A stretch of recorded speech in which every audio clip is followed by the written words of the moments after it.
Hi, this is Todd Miller with the Strings. Welcome back to Guitar 101. This is lesson 11, the caged system. This lesson is a little more of an advanced concept, and it's your ticket to fingerboard mastery on the guitar. It's going to give you the ability to play any chord or scale anywhere on the fingerboard.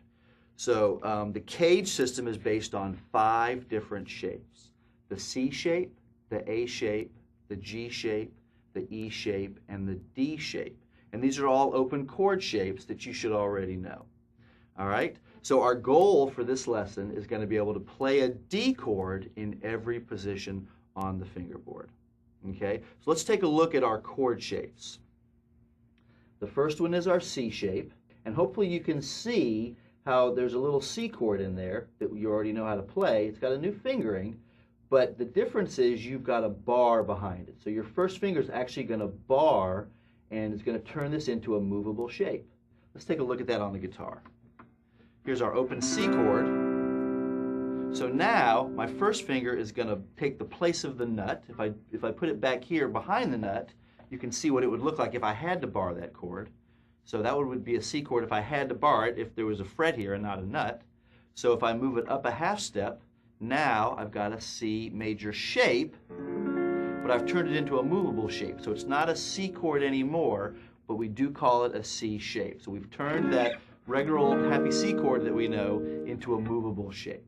Okay? So we're going to do that with all 5, the C, the A, the G, the E, and the D shape.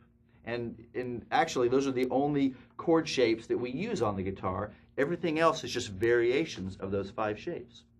Let's go back to our sheet. All right, so the next shape is the A shape, okay? And you can see that looks like an A chord. And I also need to draw your attention to the roots. You need to know where those circled notes are. And I should have brought your attention to that in the C chord also, but you can take a look at that when you need to. So we need to know where those root notes are in the shape, because that is going to define the chord. That's going to tell us what key that shape is in.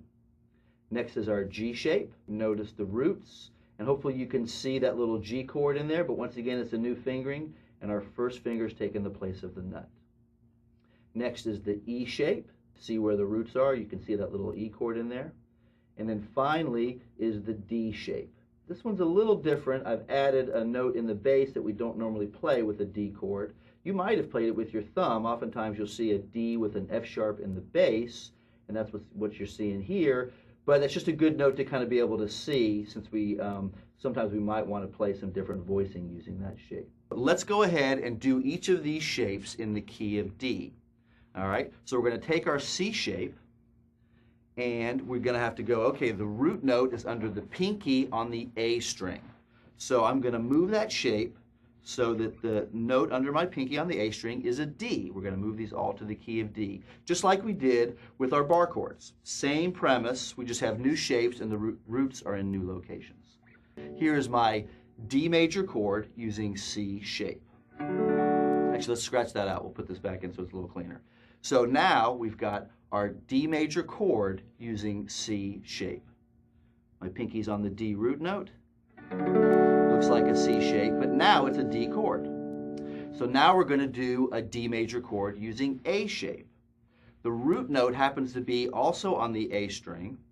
The difference is that now the root note is under our first finger. So we have the A shape in the key of D, a D major chord using A shape. Hopefully you can hear it sounds the same. It's just what we call a different voicing. The next thing we're going to do is our D major chord using G shape. So this one looks like a G major chord, and the root note is under our third finger on the E string. So I'm going to climb up here, I'm going to find a D on the E string, and then I'm going to plug in my shape. This one's not as practical to play, but it's very useful. You'll use it in lots of different ways. So here's my D major chord using G shape. Okay. Also remember that these move in order. So we started with the C shape. After the C shape always comes the A shape. Now we're on to the G shape. The next shape is going to be the E shape. So that's the beauty of the caged system. It's kind of a good little acronym to kind of keep them together. All right, so after the G shape, we're going on to the E shape. The E shape also has the root on the 6th string, But once again, we're going to change fingers. So now it is under our first finger, so I'm going to find a D note on the E string, put it under my first finger, and I'm going to plug in my E shape. Okay, and so then finally we're going to get to the D shape. The D shape has the root under our first finger on the D string. So I'm going to find that D. In this case, I'm going to go to the 12th fret and find the D right there, and I'm going to plug in my D shape chord. Now, you can also think of this as the open D chord, which is really the same thing. We're just playing it one octave higher. Okay? So, that is the beginning of your cage system. Let's do it one more time. C shape, A shape, G shape, E shape, and D shape. That's probably a good place to stop. So I encourage you to experiment with that, get to where you can play all 5 of those chords in the key of D, and then try to play them in another key. You might play them in the key of A. The only difference is going to be your starting point. If I'm in the key of A, for example, my first shape is going to be the A shape. So in the pattern, G is the next shape. So if I start on A, the next shape is going to be the G shape. So I'm starting on the A shape, which is friendly because it's in the open position. So then the next A chord is going to be G shape, followed by E shape, followed by D shape, followed by C shape, back where we started, and then an octave higher with the A shape. All right? So that's probably a lot for you to think about right now, so put some time into that. Take the time you need to really memorize those shapes and memorize those patterns and do some applying with it. Thanks for watching.